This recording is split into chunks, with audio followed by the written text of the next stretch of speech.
welcome, guys. Welcome, Husen, Stephan, and Tatjana. Thanks for joining this panel. The theme of the conference is Ignite the Power of Data, and data is more important than anywhere else in the supply chain industry. We're having three fantastic panelists here, one entrepreneur and two who are working very closely with the large enterprises across the globe on implementing blockchain solutions.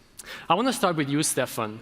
How important is data in supply chain, and how does UNISOT help its clients? Yeah, thank you.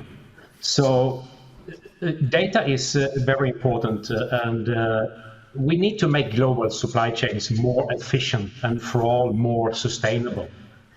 We need to go from sharing minimal data to sharing maximum of information, go from local data silos to global transparency in a universal source of truth.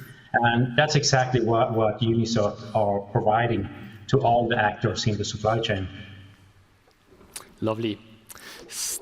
Husen, we actually connected initially on a topic that I've been following closely. It's the Lieferkettengesetz in Germany. You're based in Munich. There have been also discussions about a similar law set in the whole European Union. What is this all about, and how is it relevant for our topic here? Yeah, exactly. So I think by 2023, the Supply Chain Act enforces multiple companies to get a certain level of supply chain transparency.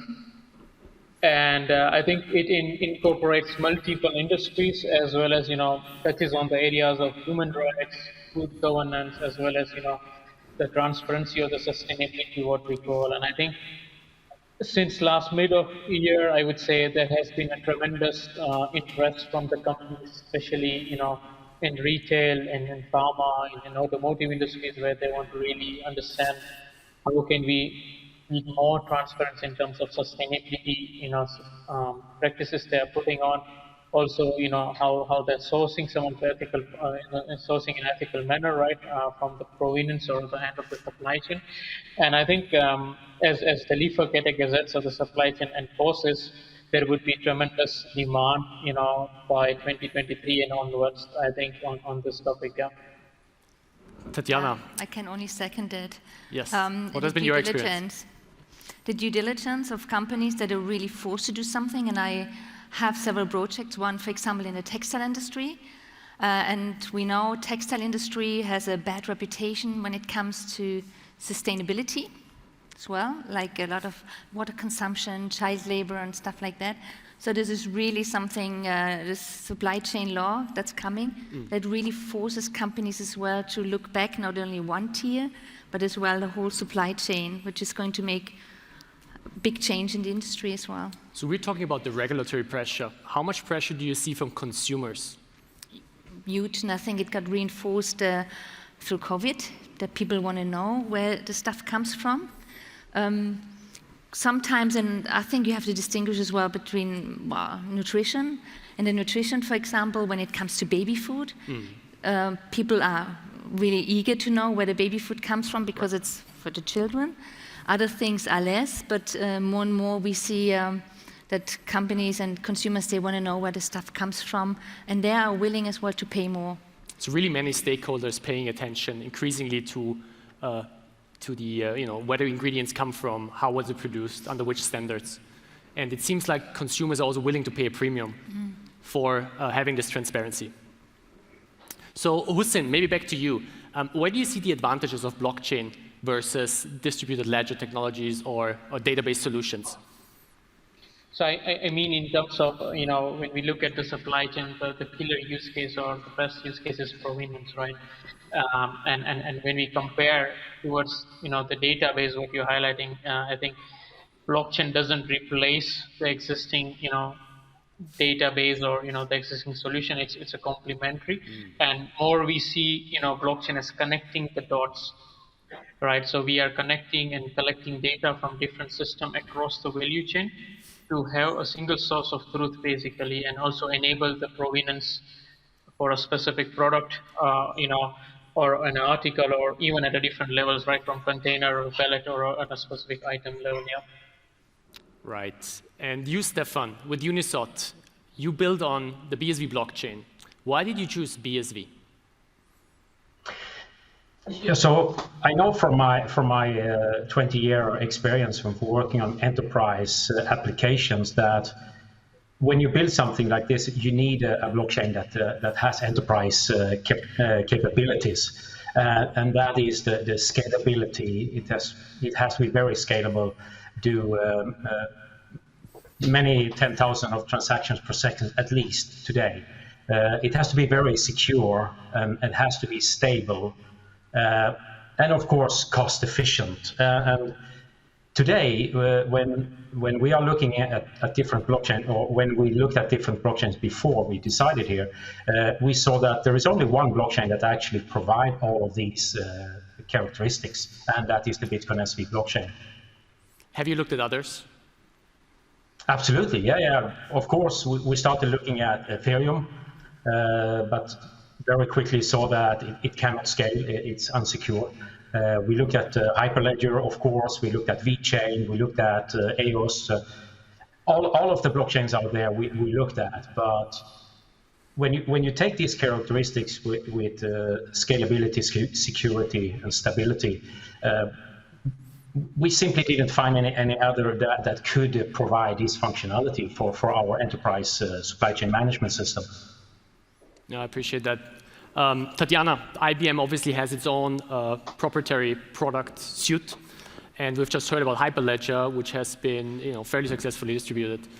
What is your experience with permissioned versus non-permissioned blockchains, and what is the perception of the clients?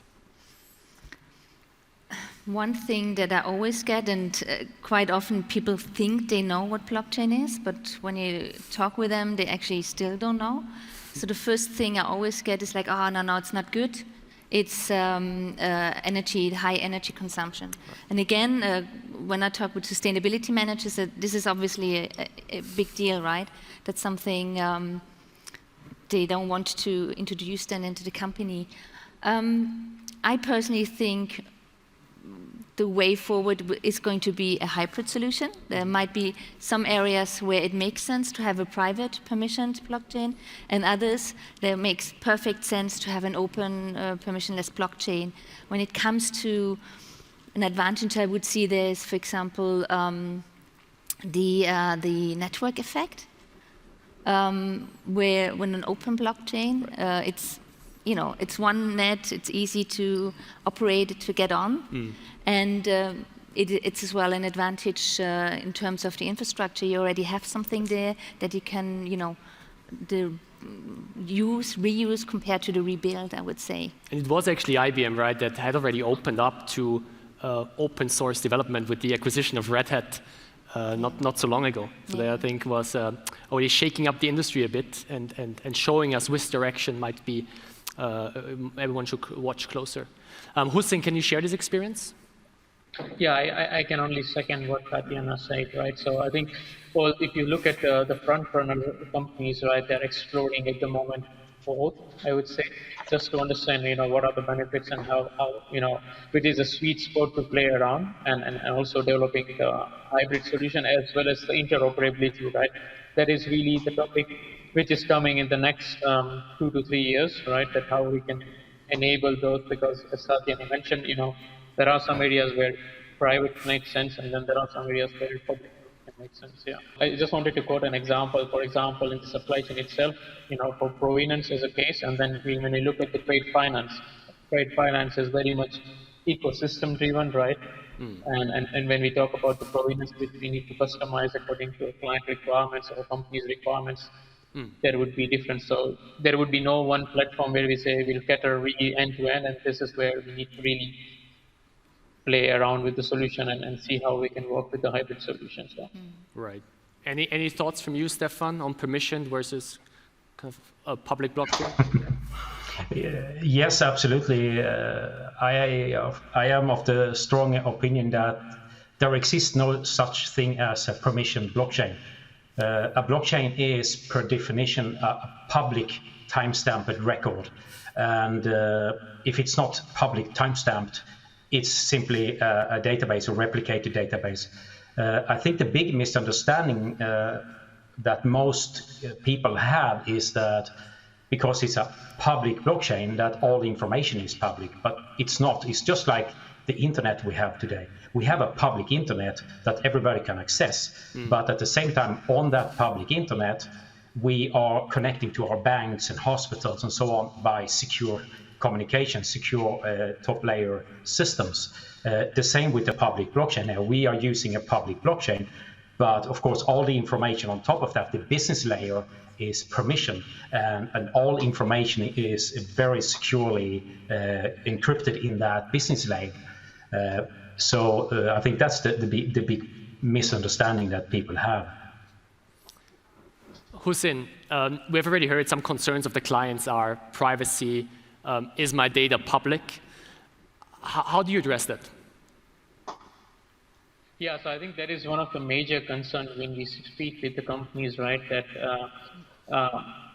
how we are going to manage the data, right? Are we going to share this data with the supply chain stakeholders? So first of all, they have the resistance point over there, and then we are speaking with the technological companies as well as the competitors. So I think there is really a challenge over there, in fact, because at the moment, the company itself has the data as a siloed in the systems itself. So I think this is, I think really a challenge, and I think we need to clear the barrier over there. Tatjana, anything you want to add? Same issues that clients have raised with you?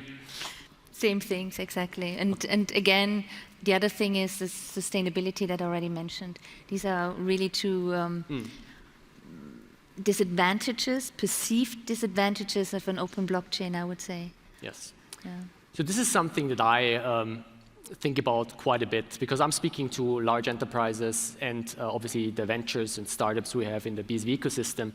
And sometimes I see a gap in the understanding of how complex it is to actually convince an enterprise to change solutions. This is why I like the idea of a blockchain as an enhancement to existing solutions, but also how complex it is that a decision is derived at a larger enterprise to implement anything new. And what it takes in terms of resourcing to implement the solution, how much hand-holding is required, how many lunches and dinners are required to actually get the people on board. So PwC obviously has done many projects. Is there any success stories you can share with us and that you want to specifically point to, Husen? Yeah, indeed. So I think over the course of last years, we have really worked on multiple solutions or development of the solutions, right? So starting from prototypes, pilot, and the full-scale implementation, and it typically takes normally, to really see a full-scale implementation, I would say we have done 3 or 4 at the moment, and it took around 3 to 4 years, where we started really from the ideation, and then we had a buy-in from the external stakeholders. We had the investor, investing in the development of the platforms, and then really chasing, with the technological companies to roll out. Specifically, I think it's already public, the Port of Trade Community System, which we developed for the Port of Brisbane, for the Port 1, right? And there are multiple, I cannot quote the client name, but in the retail industry as well as in the pharma industry in North America and so on, we have supported, the rollout of the solution, which is more or less, the case of provenance, really enabling the provenance.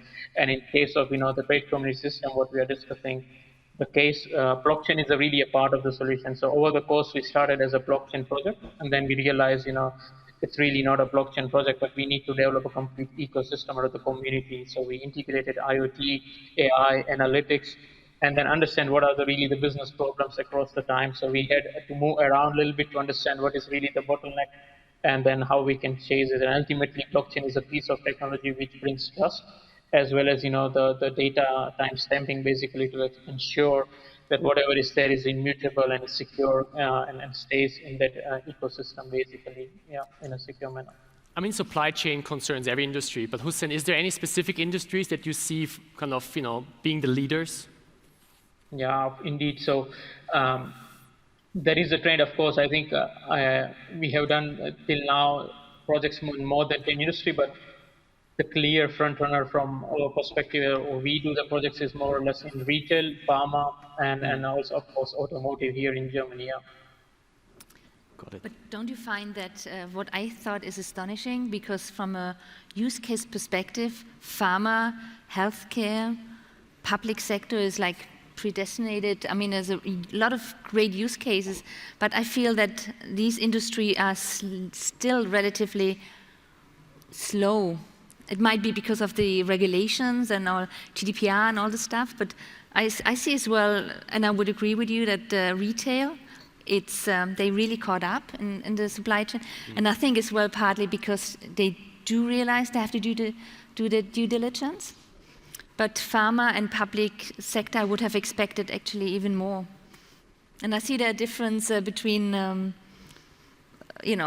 think smaller countries or like second or, like not that developed countries, they are more willing to take the risk. The risk. Absolutely. Because they have less legacy, first of all, and they just want to do the leapfrog. Yes, right. I mean, at this point, I want to maybe bring up the BSV blockchain for government initiative that we have, and we haven't exactly made that experience on a nationwide level. There's those which see an opportunity to leapfrog, and certain countries are willing to take a bigger risk. There is dependencies that they want to get rid of, and they want to become more independent. Stephan, you work obviously with clients across many industries. Which industries are most interested, and where are you already live? Can you elaborate a bit on that? Sure, yes. So the UNISOT, the supply chain management platform, supports all industries, but we had to focus on some industry to start with. So we started with the food and beverage industry, and more specifically the seafood industry here in Norway. But what we provide these industries we enable them to collect and store very granular pieces of information in their system, and also enable them to monetize this kind of information. How granular is the collection of information? Can you give examples of that?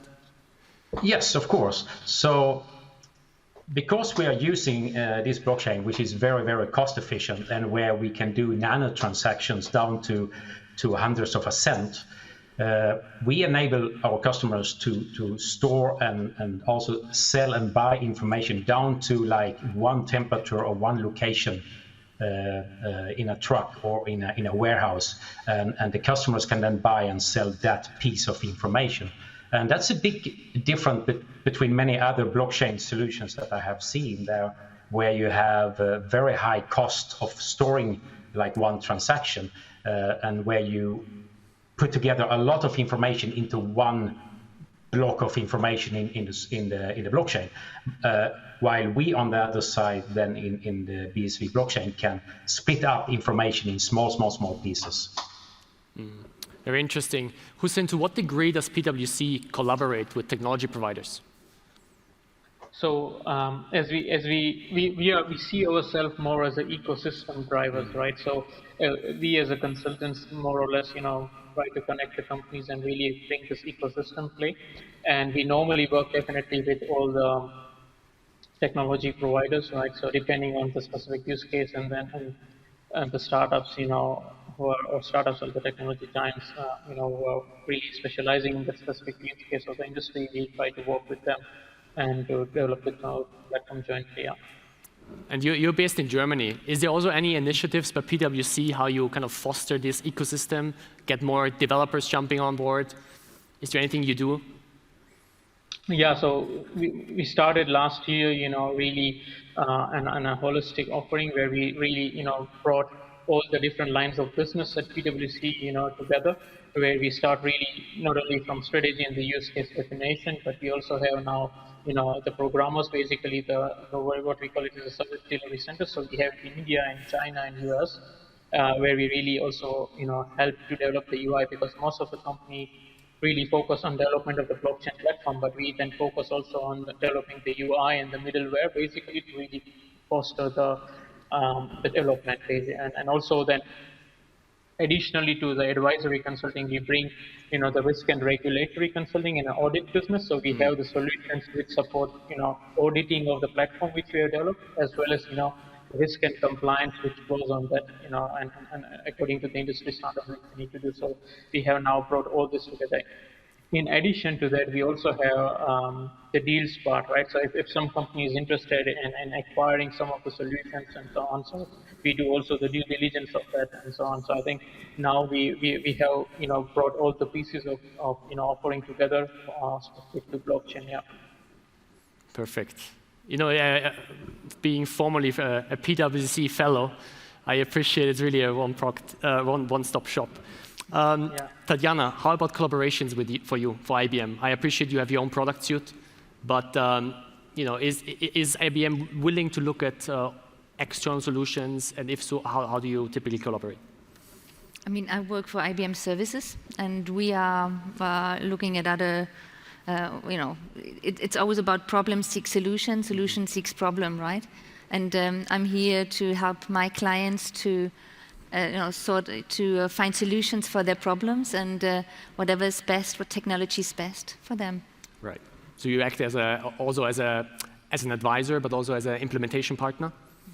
And it really depends. IBM is big, let's face it, and you have the software group and the technology group, and obviously they have their technology they sell, but then you have as well other areas like consultancy, and we look what we feel makes sense for our clients. Very client focused. Stephan, you have been extremely busy. I've seen releases left, right, and center. Digital identity, the passport solution, the governance solution. Can you give a quick overview of all these elements and how they interplay? Yeah, sure. So the last 2 months, we have actually released 9 different modules on top of our UNISOT supply chain management platform. Some of these modules can be used standalone, like our UNISOT SDC, it's a secure document collaboration functionality. And as you mentioned, the UNISOT ID, which is a self-sovereign identity app that can be used just outside of our system as well, but as well to log into our system. Some other extensions that we then have built on top of the product provenance functionalities, then the digital product passport, business data analytics, of course, IoT data integrations engines, and one of the most important as well is the blockchain data interchange, which is the EDI but on blockchain functionality that help company to exchange information, and that's the biggest problem that I have learned from my 20 years as integration architect, that the problem that company have to exchange information, and with BDI we can help with that to enable company to exchange information in a much more secure and cost efficient way. Do you work with integration partners, or do you directly address clients? What's your distribution model, Stephan? We work directly with customers, but we're also looking for partners and integration partners to be able to grow quickly globally. We cannot mostly not do that ourselves, so we are looking for implementation partners and industry expert partners to help us with that. Excellent. And Husen, can you give us a bit of a perspective for what we can expect for the future? What do you think are still the biggest gaps? What are pending challenges? And where do you think is the most potential? It's a wide question. I appreciate that. Yeah, sure. So I think in terms of roadblocks, right? I think there are 3 main points which we need to address really in the upcoming time. One is really the limited understanding. I think as Tatjana also mentioned, that people think they know about blockchain, but when we really get into detail, and most of the time when we talk with the blockchain experts, they have coming from the blockchain background, but they don't have the supply chain background. And that's where the limited understanding comes in, and they don't understand whether we can do it with the supply chain solutions, right? So we need this understanding what exactly the use of blockchain, because most of the company do the prototype and then they lost that it's not useful. So I think this is really the major block. Most of the company ends with a prototype or the pilot and doesn't go towards the scale. And I think this is now, we have some really good examples out in the market. And if company really aims to phase towards the implementation, we have some good examples out, where they can really go into detail and understand this roadblock, right? Second, point I see most of the big companies is they run, independent blockchain programs rather than overarching digital transformation. Because if we talk about provenance or supply chain transparency, blockchain doesn't stand alone in the IT infrastructure in the company or the ecosystem. It needs to work with IoT, analytics, AI, all of the technologies. And normally we see in the company they have independent budget and P&Ls for this kind of stuff. And company, once we see as an overarching initiative, to achieve the supply chain transparency or the sustainability goals, right? I think this would be a major, push towards, the blockchain implementation.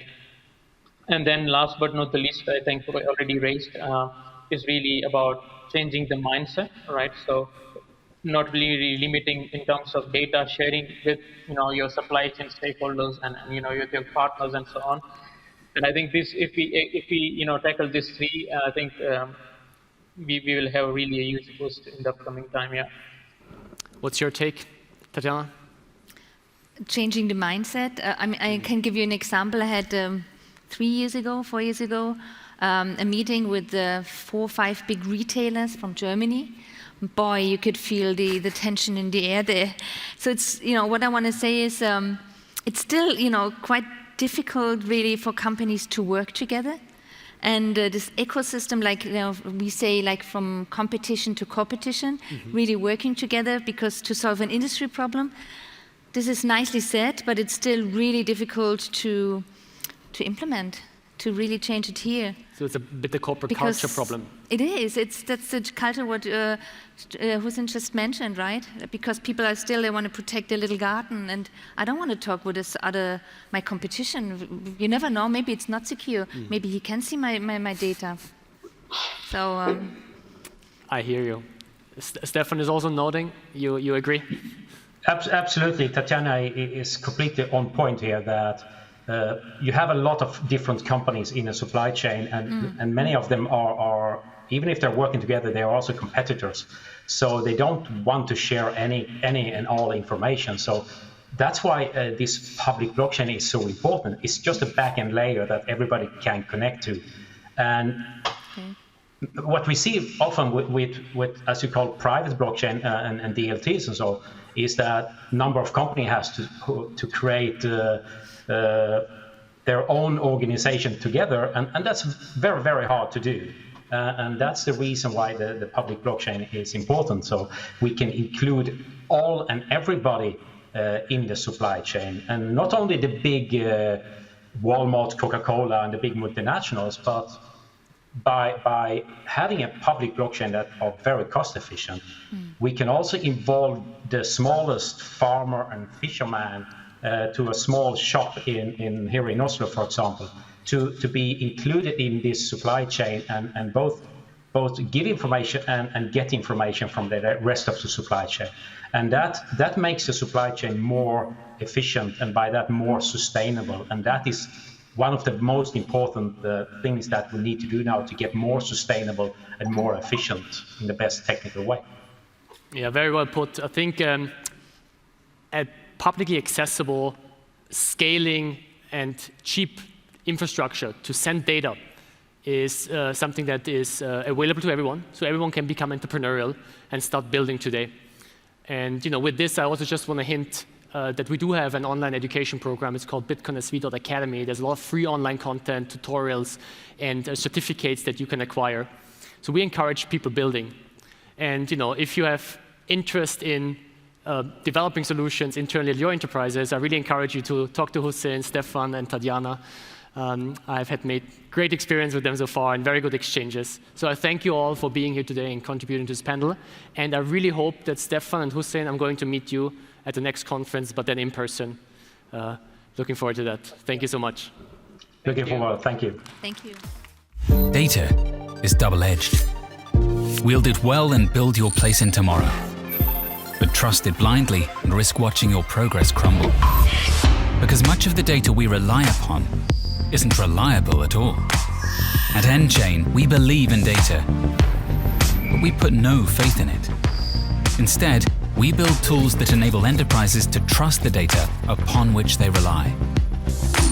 nChain, data without question.